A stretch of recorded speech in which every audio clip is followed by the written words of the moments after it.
Olá, pessoal. Bom dia. Vamos continuar com o nosso bate-papo aqui do Movimento Inova, coisas muito interessantes. E agora nós vamos ter um bate-papo bem interessante com a Patrícia Blanco, do Instituto Palavra Aberta, Desinformação e Educação Midiática.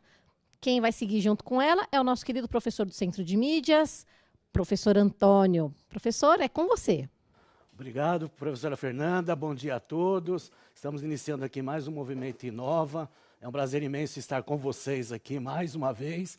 E aqui comigo está a presidente executiva do Instituto Palavra Aberta, a Patrícia Blanco. Tudo bem, Patrícia? Olá, tudo bem, professor? Obrigada. Seja bem-vinda aqui para o Centro de Mídias, para o Movimento Inova. Obrigada pelo convite e pela oportunidade aqui de conversar com vocês todos, né, sobre esse tema tão importante, né? Então, fique à vontade. Ótimo, obrigada. Bom dia, pessoal. Prazer estar aqui. Queria agradecer à professora Débora, né, por organizar, e toda a equipe da Secretaria, do Centro de Mídias, e dizer que, para a gente, do Instituto Palavra Aberta, é realmente uma satisfação poder tratar deste assunto, né, desinformação e educação midiática, no momento em que a gente vive uma abundância de informação extremamente grande. Todos nós aqui recebemos, consumimos, produzimos informação o tempo todo. Hoje eu vou falar sobre o universo da informação e como esse universo da informação influencia, né, as questões da educação midiática e também do combate à desinformação. Desinformação, gente, é fake news. Vocês já devem ter ouvido falar sobre isso, mas então vamos lá, vamos conversar um pouquinho, porque quem nunca caiu numa fake news, né, professor Antônio? É verdade, várias vezes a gente tenta, né, entrar numa informação e tem que buscar em outros, né, tanto no jornal como na própria internet, buscando informações para ver se é verdadeiro ou não, né? Exatamente. Quanto mais informação a gente recebe, mais responsabilidade nós temos em buscar a informação que seja correta, que seja atualizada, que tenha, né, como objetivo a informação real mesmo, aquilo que realmente aconteceu. Mas antes da gente entrar nesse ponto da desinformação, eu vou contar um pouquinho para vocês sobre a questão desse universo amplo de informação que a gente tem. Bom, eu sou Patrícia Blanco, presidente do Instituto Palavra Aberta. O Palavra Aberta é uma organização sem fins lucrativos que trabalha, né, no desenvolvimento de ações para promover a liberdade de expressão, a liberdade de imprensa, o direito à informação, tão importante para todos nós. E aí eu já pergunto, né, por que nós nos informamos? Por que será que a gente tem que nos informar, que a gente tem que se informar o tempo todo, que a gente tem que ir em busca da informação?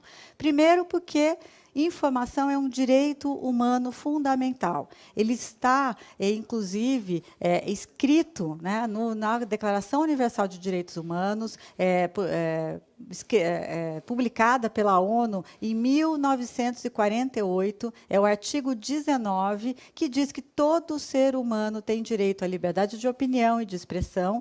Esse direito inclui a liberdade de, sem interferência, olha só, gente, sem interferência, ter opiniões e de procurar receber e transmitir informações e ideias por quaisquer meios, independentemente de fronteiras. Então, veja só, o artigo 19 da Declaração Universal de Direitos Humanos diz que nós todos temos direito à informação.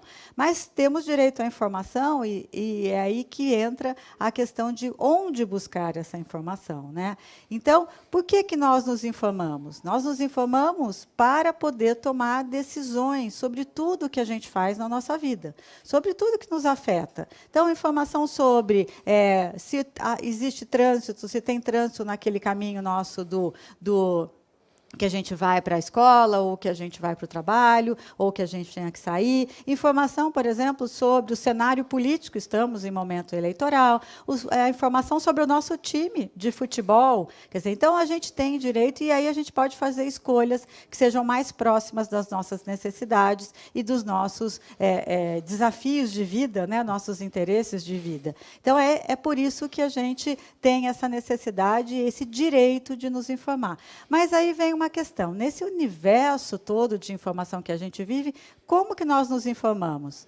Então, conta para a gente aqui no chat como que nós nos informamos. Liste pelo menos 3 fontes de informação que você usa. E seja específico. Não é assim, eu me informo na internet, ou eu me informo pela televisão. Coloque os canais. Conta para a gente como que você se informa. Professor Antônio, como que você se informa? Conte para a gente. Como eu falei, eu entro na internet, né? Aí entro nos sites, vejo vários assuntos. Né? Eu lembro que meu pai, quando via jornal, né, aqueles jornais televisivos, ele assistia os 4, 5, e eu percebia que eram 4, 5 informações diferentes. Isso que é mais interessante, por isso que a gente tem que ir atrás do assunto, né, e não passar esse assunto para frente antes de a gente ter um conhecimento, né, Patrícia? Exatamente. E, assim, nessa questão, né, de como você se informa, é importante que a gente realmente busque fontes diferentes, né? Então, isso que o seu pai fazia, eu faço até hoje. Eu sou maníaca de rádio. Então, eu fico pulando de emissora em emissora, e aí, então, eu fico pegando, né, um pedacinho da notícia aqui, outro ali, e vou seguindo adiante para a gente ter. Mas tem alguém já comentando no chat, Então, professor? vamos ver aqui. O pessoal está falando, site de notícias, né, nós temos aqui, a professora Mariana falou, canal Televisão Cultura, ela usa muito esse canal, né, na televisão.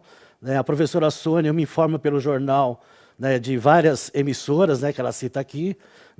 A professora Kátia diz pesquisas em vários sites. Olha, né? Que bom, é isso aí. Então, Agora teve a gente, professora Maria que falou que usa a rádio também. Está vendo que interessante? Tá vendo? O rádio, sabe que isso é uma curiosidade. O rádio, em época, todo mundo dizia o seguinte, o rádio vai morrer quando a televisão aparecer. A televisão apareceu, o rádio continuou. O rádio vai morrer quando os portais de internet, né, os sites noticiosos aparecerem. A rádio continua, inclusive rádio na internet. O jornal também, né? A mesma coisa. É a mesma coisa. Então, a gente tem espaço, né, para todos esses tipos de mídias e de sites de informação.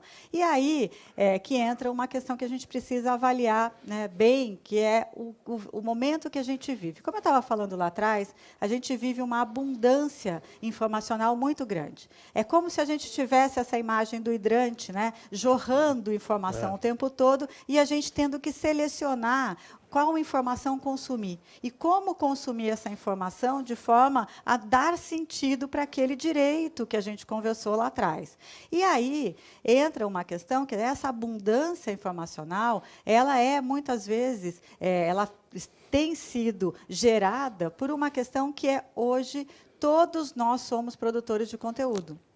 E isso é muito interessante, né, da gente analisar. Quando chegou a internet, quando vieram as redes sociais, e principalmente quando a gente passou a ter um smartphone com a possibilidade de fotografar, de filmar, de interagir via redes sociais com todo o nosso o nosso hall de amigos, né, a gente está compartilhando conteúdo, a gente está produzindo conteúdo.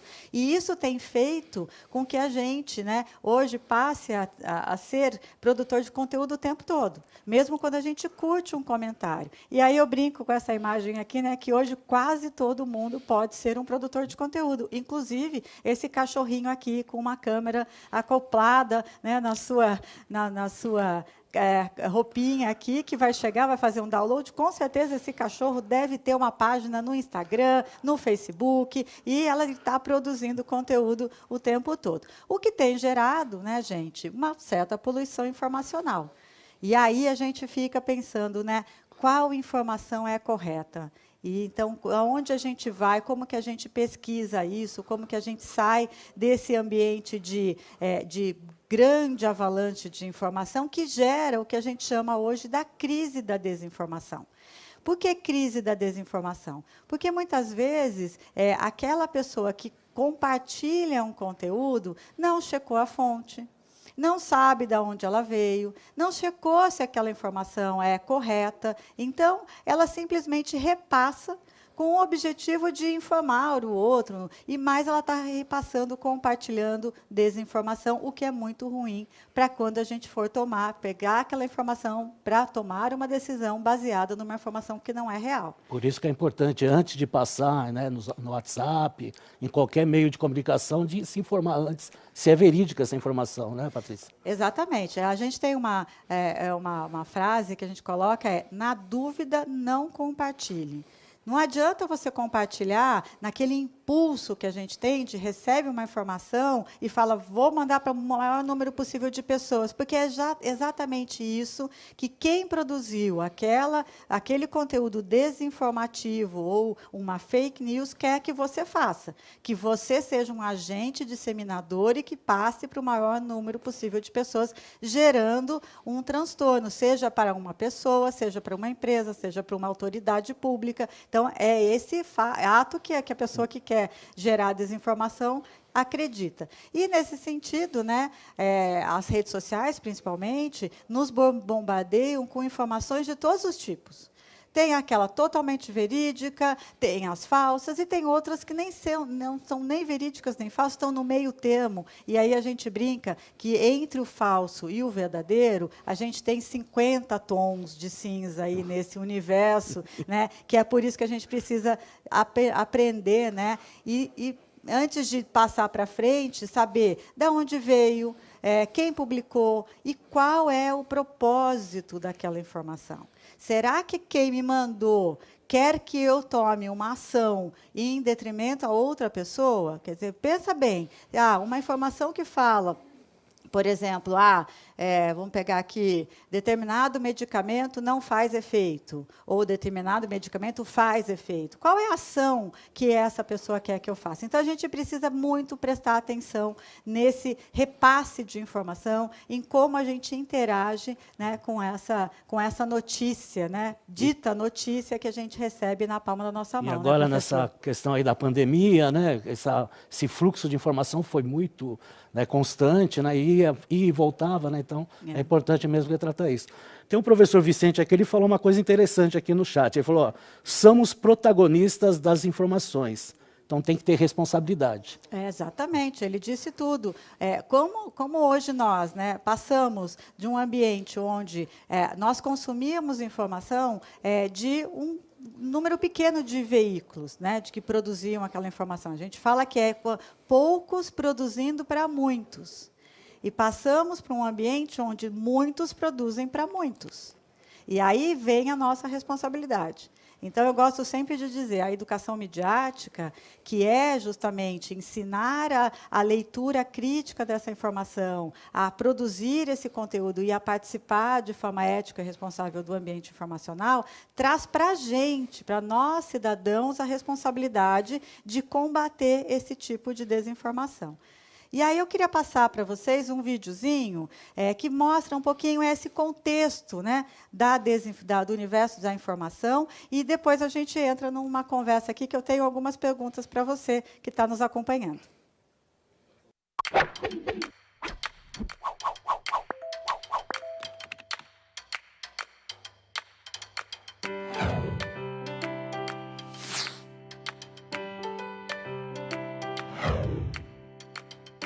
Ah, que coisa boa é acessar conteúdo assim o tempo inteiro, né? A gente tá em um universo onde todo mundo produz e consome informação toda hora. E isso faz com que a gente tenha milhões de coisas sendo trocadas a cada minuto. Tá tudo ali ao seu alcance, num clique ou em uma passada na internet. Enquanto você navega na sua rede social favorita, você pode encontrar uma notícia, um meme, um vídeo de bichinho, o que a galera tá falando da série nova. Enfim, tudo junto. É claro que no meio de tanta informação, as coisas às vezes podem ficar confusas. Calma lá, respira. Por isso que é tão importante entender a natureza de cada mensagem que chega aí. Você é seu próprio filtro para entender todo esse universo de informação. Colega, você mesmo. Então, no meio de tanto conteúdo, você já parou para pensar em como diferenciá-los? Bora entender isso. A chave é saber qual é a natureza de cada mensagem. Tem conteúdo que é notícia, que é sátira, opinião, publicidade e tem até fake news. O que muda principalmente em cada um deles é a intenção que eles têm, o que eles querem de você. Uma notícia, por exemplo, tem como missão principal informar. Ela também virá sempre de um veículo ou especialista de confiança, que será responsável por essa mensagem e vai produzi-la com todo o cuidado necessário, Alguém sempre deve responder legalmente pela notícia. Já em uma sátira, a principal intenção está em fazer rir. Algumas vezes, ela pode até ter cara de notícia, mas faz isso para brincar ou chamar atenção. E falando em chamar atenção, já encontrou alguns daqueles títulos tão irresistíveis que você precisa clicar para conferir? Isso é uma isca. Tem a intenção de ganhar seus cliques e lucrar com a sua audiência. Às vezes ela é disfarçada, como no caso de influenciadores, que recebem cachê para te indicar algum produto. Mas não deixam isso muito claro. Já a opinião tem a intenção de convencer alguém. E por isso, pode estar mostrando a interpretação dos fatos. Mas também pode vir de um especialista e pode ser parte de uma notícia. Nesse caso, ela vai se embasar de fatos para fortalecer um ponto de vista. Esses são só alguns dos muitos conteúdos que existem por aí. E ainda tem muitos outros que estão aqui para informar e também para desinformar. Por isso é tão importante que você preste bastante atenção na hora de receber e produzir essas informações. Quando você compartilha um conteúdo, você tem responsabilidade sobre ele. Se você se confunde, pode acabar ajudando a espalhar fake news ou outros tipos de desinformação. Dá e não dá, né? Consuma, produza, curta, compartilhe, mas também filtre e seja consciente do seu papel nesse universo de informações.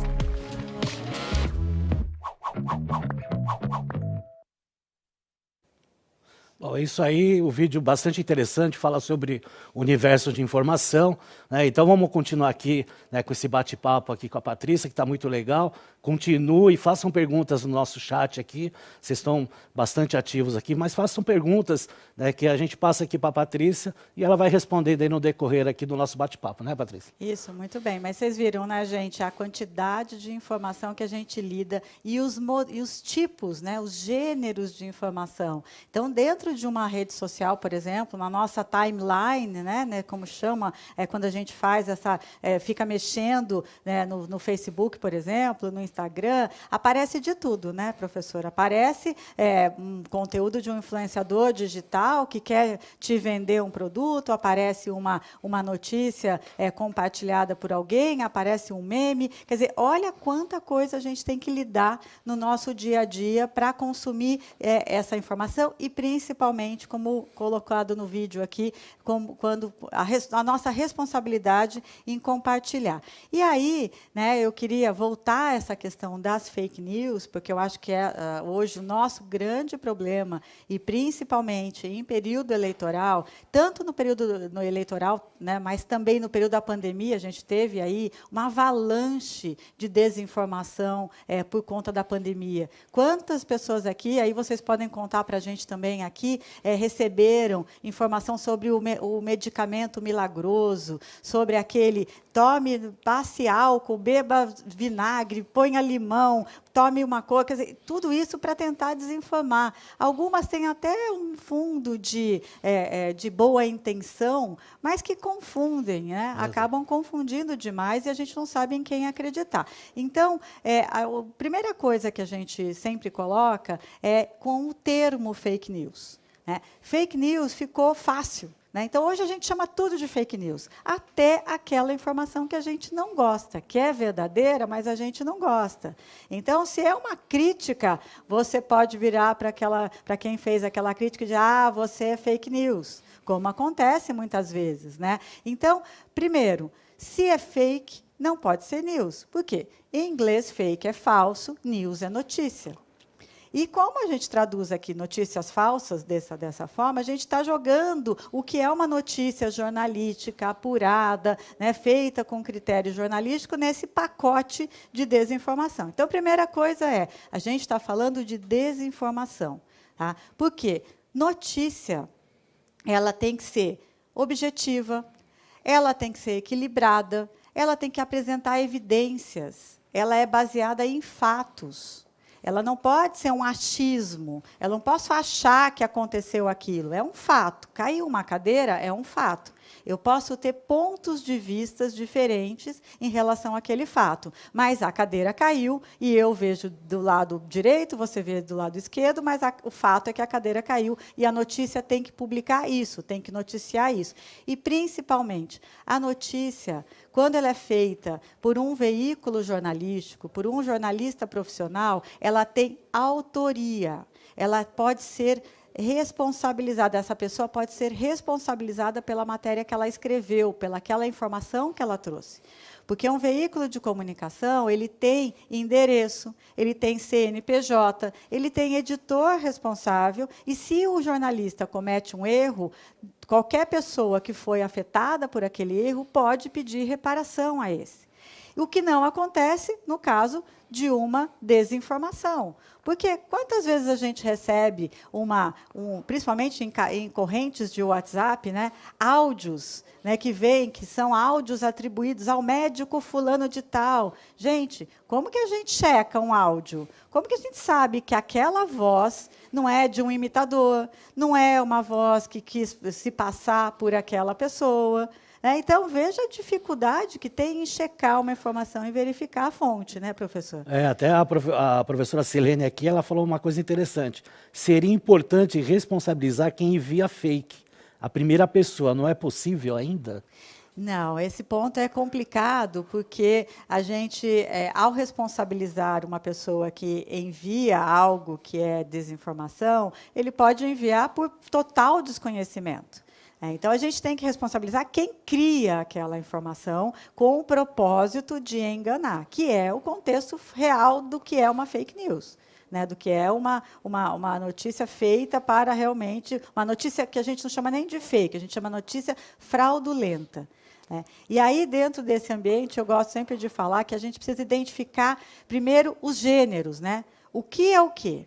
O que é uma notícia, o que é uma sátira, humor, né, paródia, brincadeira. E aí vem muita coisa nesse jogo. Né? Um meme, por exemplo, é uma sátira. Né? Um meme é uma brincadeira, é uma piada. Né? O que é uma opinião? Porque uma coisa é a gente falar que uma matéria jornalística baseada num fato pode ser confundida com uma opinião e vice-versa. Né? Quer dizer, quando a gente posta uma opinião nossa, é opinião nossa. E até tem um amigo que diz que não existe opinião falsa. Realmente, a minha opinião não é falsa. Eu acredito naquela minha opinião, mas pode ser uma opinião ruim. Né? Pode não ser condizente com aquilo que eu acredito, mas não existe opinião falsa. Por isso, a gente tem que separar. Um boato. Boato é um tipo de mentira, né, que antes a gente só falava dentro dos nossos círculos mais próximos, né, e eu sou do interior, e era aquela fofoca que a gente comentava na praça e tudo mais. Hoje ele tem um potencial de atingir milhares de pessoas apenas com um clique. Então, olha que a gente tem que prestar atenção nisso, né? Chega de passar, fofocar para o nosso colega de classe, hein? E principalmente via WhatsApp, gente. Fofoca via WhatsApp pode viralizar e esquece. Vira cyberbullying, vira um problema seríssimo que a gente tem que combater. Começa com uma brincadeira e pode terminar muito mal. Então, e aí, né, chegando nas fake news mesmo, né, no que seria a notícia fraudulenta, é aquela feita justamente para desestabilizar, feita com o propósito de te enganar, de gerar uma indisposição, de gerar uma insegurança. Né? E como que ela chega? Né? Ela chega sempre com aquela coisa. Isso as autoridades não querem que você saiba. Isso a imprensa está escondendo. Repasse para o maior número possível de pessoas. Gente, se vierem essas frases, desconfiem. Porque realmente é algo que a informação fraudulenta ela é feita com palavras para te causar surpresa, indignação, repulsa sobre determinada pessoa, fazer com que você tenha essa ação de antes mesmo de checar, antes mesmo de analisar se aquilo é correto ou não, você passar para frente. Ela pega pelo seu lado emocional, pelo seu lado psicológico, né? Então, esse é um ponto fundamental. O que a turma está falando? É que você citou um ponto que eu estava aqui olhando, a professora Isabel, ela entrou nessa questão aí. Vocês poderiam falar sobre o apelo emocional tão característico das fake news? É exatamente isso. Por quê? Para a notícia, quando ela é feita dentro de um veículo de comunicação, a não ser aqueles veículos que têm um caráter sensacionalista, e eles existem, tá, gente? Por isso a gente precisa olhar bem todos os tipos de veículos que a gente consome. Ela é feita para te causar alguma surpresa, para te pegar pelo psicológico, pelo emocional. Então, vamos prestar atenção nessas mensagens que são muito, que geram algum tipo de surpresa, né, e de emoção desmensurada, né, que ela é justamente feita para isso. Quando você pega um texto jornalístico, o texto jornalístico ele não vai te chamar para uma ação, ele vai te informar. A notícia fraudulenta, ela fala justamente para você agir. Ela é para você fazer alguma coisa. Então, ela tem um propósito, manipular as suas emoções em relação a benefícios econômicos, a benefícios políticos, né? E, no caso de eleições, isso acontece muito. Né? Então, é isso que a gente tem que prestar atenção. E aí, uma pergunta que tem que ser feita sempre, para qualquer informação que a gente recebe. O que essa mensagem quer de mim? Se ela quer que eu repasse, se ela quer que eu tome uma ação, é porque alguma coisa a gente precisa parar, brecar isso, não passar para frente e esperar, respirar mesmo, né? Fazer esse respiro eu brinco que se a gente seguisse a recomendação da Organização Mundial de Saúde, que é lavar as mãos durante 20 segundos para não passar adiante o coronavírus, e nós seguíssemos a recomendação dos 20 segundos para respirar e não repassar a informação, a gente melhoraria muito o ambiente de desinformação. Porque desinformação é um vírus que pode ser tão ruim como o próprio coronavírus. É verdade, isso aí.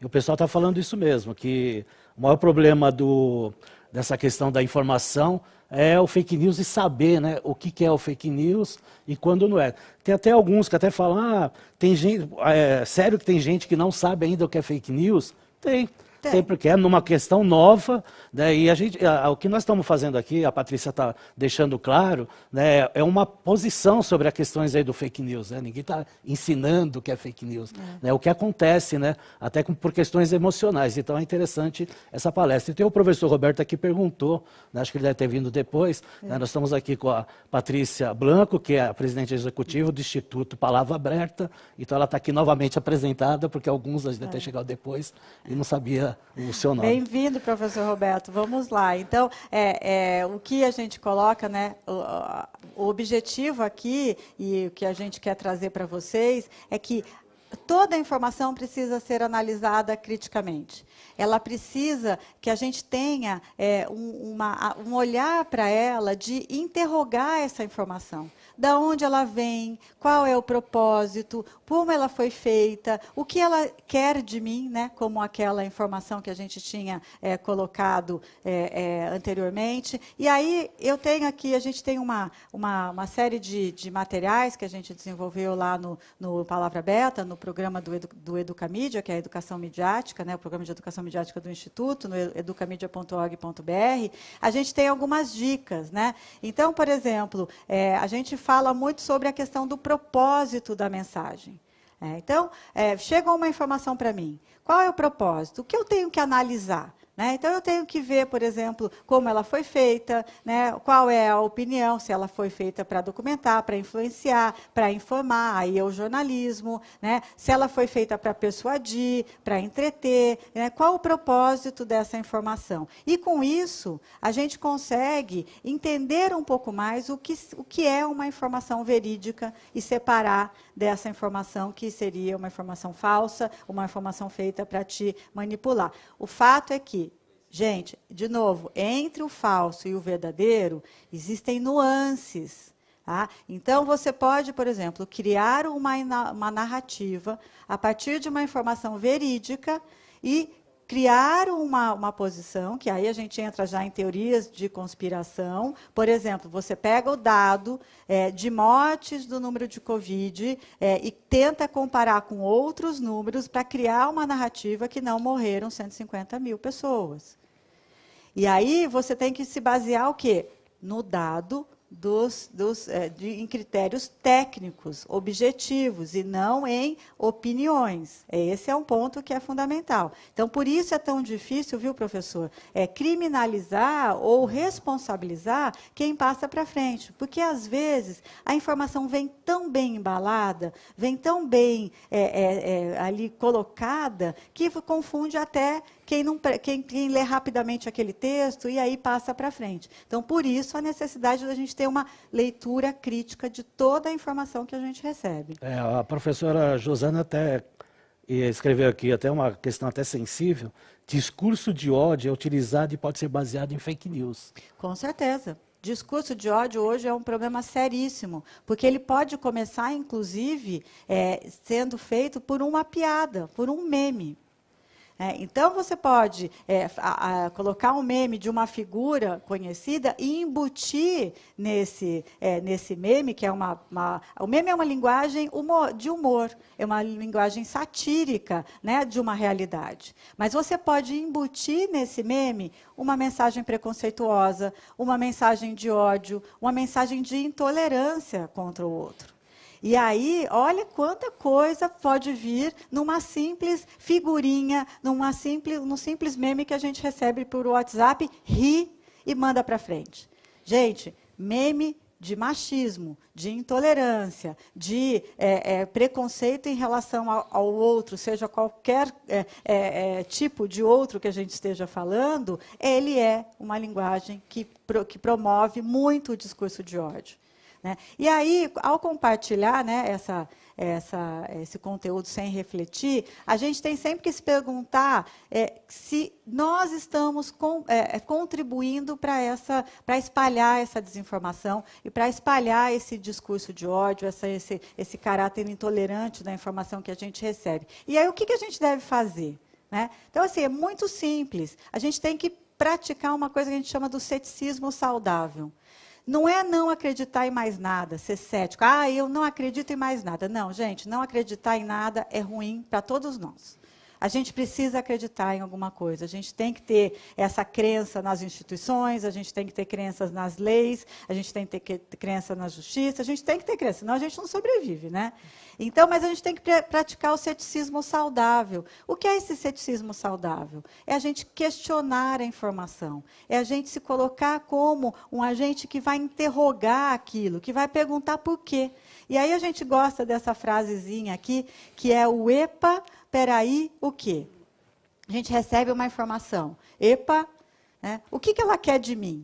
Né? O que essa informação quer de mim? Peraí, deixa eu respirar, vou dar uma pausa, e aí eu vou investigar um pouco mais. Então, por exemplo, vem no meu WhatsApp uma mensagem de que foi achada a cura do coronavírus. E para a cura do coronavírus é eu tomar água com vinagre misturado com 3 gotinhas de água sanitária. Olha que maravilha, gente, isso é acessível para todo mundo. Eu tenho água, eu tenho vinagre, eu tenho água sanitária em casa.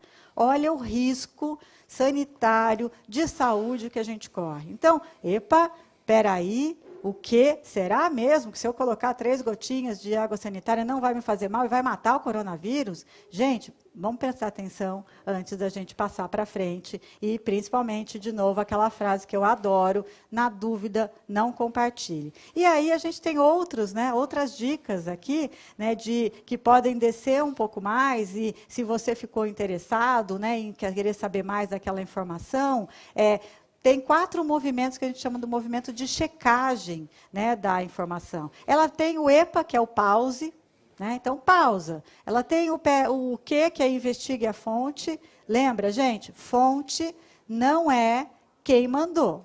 Então, não é a brincadeira que a gente sempre faz, não é a tia do Zap. Tá? Não é o meu colega de escola, não é o meu vizinho. Tá?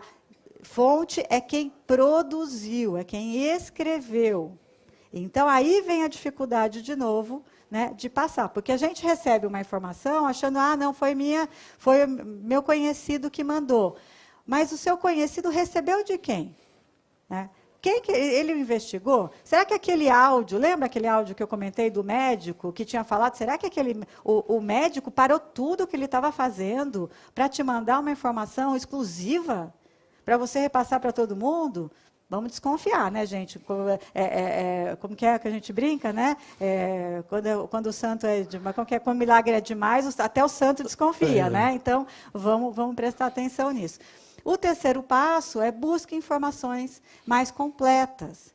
E isso a gente tem que fazer, é muito simples. É só a gente ligar uma emissora de TV, ligar uma emissora de rádio, pegar o jornal que a gente mais confia, dar uma olhada no que está sendo discutido. Porque se é realmente uma informação bombástica, nenhum veículo de comunicação vai deixar de publicar. Tá? Nenhum veículo de comunicação vai comer bola num furo de reportagem. Então, se acharam a cura para o coronavírus, vai estar em destaque em todas as emissoras de TV, em todos os jornais, em todos os blogs, em todos os portais, vai estar em todos os lugares. E não vai estar simplesmente no seu WhatsApp. Tá? Então, de novo, quando o milagre é grande, até o santo desconfia. Exatamente. Tá? E o último passo desses 4 movimentos, vejam que é muito simples, né, gente? Se a gente seguir isso e a gente treinar o olhar, a gente vai ficar muito rápido em olhar se aquilo é fake, se aquilo não é, se aquilo é manipulado ou não é. O 4 é conheça o contexto. Qual o contexto que veio essa informação? É um contexto eleitoral? É um contexto econômico? É um contexto de polarização política? E olha, polarização política é o que não falta hoje em dia, né, professor? O que mais tem, né? O interessante é que a professora Giovana ela falou assim, a liberdade de expressão é discutida, né, desde o século XVIII. As pessoas acreditam que as opiniões são mais importantes que as informações, que é aquilo que você falou anteriormente. Né? Sim, exatamente. E a opinião, ela é muito importante. E o fato da gente ter hoje o direito de nos expressarmos livremente, isso é um direito constitucional, está lá na cláusula pétrea, né? A cláusula pétrea é aquela que não pode ser mudada. Não tem nenhum parlamentar, nenhum presidente, nenhum ministro, ninguém pode mudar. Ela está lá colocada, é um direito humano fundamental. Então, mas o que a gente precisa saber é que liberdade de expressão não é salvo-conduto, não é liberdade de ofensa, não é liberdade de ataque, não é liberdade de difundir informações caluniosas, difamatórias. Então, olha só, a gente tem responsabilidade. E é por isso que a gente precisa analisar criticamente toda a informação que a gente recebe, né? Exatamente. E aqui a professora Neuza falou, né? O jovem tem que se acostumar a pesquisar de onde a notícia vem, principalmente os jovens, né? Sim, porque se a gente considerar que a forma de consumir informação mudou radicalmente, eu sou da época do jornal impresso, viu, professora? Eu sou já mais, assim, passei um pouquinho, né, da meia-idade, assim, né, mas eu brinco que eu sou jovem há mais tempo, então eu sou da época do jornal impresso, adoro um jornal impresso, adoro sujar minha mão de tinta, mas minhas filhas, que têm 20 e 22, elas são do consumo digital. Eu posso até recortar um jornalzinho para elas e deixar ali em cima da mesa, mas elas não veem, elas vão olhar tudo no que o celular traz para elas, no que o computador. E isso é importante da gente ver. Mudou a forma de consumo, mas não mudou a forma como a gente tem que consumir informação. O meio é diferente, mas a nossa análise crítica é fundamental para que a gente possa ter essa informação completa e de forma a nos ajudar a tomar as decisões que a gente precisa, né? É verdade, concordo plenamente. A gente sempre tem que buscar aí uma melhor informação e sempre ver se é verídica, né, essa informação, né, Patrícia? Não, isso é fundamental. E aí é um pouco o que eu sempre gosto de colocar, né, que é o lema do Palavra Aberta, né? E, quanto mais a gente sabe, melhor a gente decide. E isso vale para tudo. Vale para a compra do sabonete, né? Que a hora que você for escolher o sabonete ali no supermercado, e vale também para a escolha do candidato que você vai votar, né? E mais, né, nesse ambiente de abundância informacional, de poluição, o nosso papel, né, professor? Porque somos todos responsáveis, e isso é algo que a gente precisa sempre ter em mente, que somos todos responsáveis e precisamos analisar criticamente, a produzir melhor aquilo que a gente distribui, até para melhorar a nossa fluência digital e, com isso, participar com ética e responsabilidade do ambiente informacional e democrático, principalmente. Bom, nós estamos terminando, né? Infelizmente, poderíamos ficar mais tempo aqui no bate-papo. Queria que você desse as considerações finais, Patrícia, para a gente estar encerrando esse bate-papo nosso. Professor, eu queria agradecer de novo, agradecer todas as interações que a gente recebeu. Eu quero deixar aqui os meus contatos, sigam as nossas redes do Educamídia, do Palavra Aberta, da Educação Midiática. Obrigado pela participação e aqui uma palavra final de agradecimento ao Movimento Inova e de cumprimentar esse super movimento de interação feita à distância, num momento tão importante de interação que a gente está tendo. Obrigada. Eu agradeço, Patrícia, pela participação, em nome do Centro de Mídias, da Secretaria de Educação. Seja sempre bem-vinda. Obrigados a todos pela participação. Vamos continuar aí com o Movimento Inova. Um abraço a todos e até a próxima.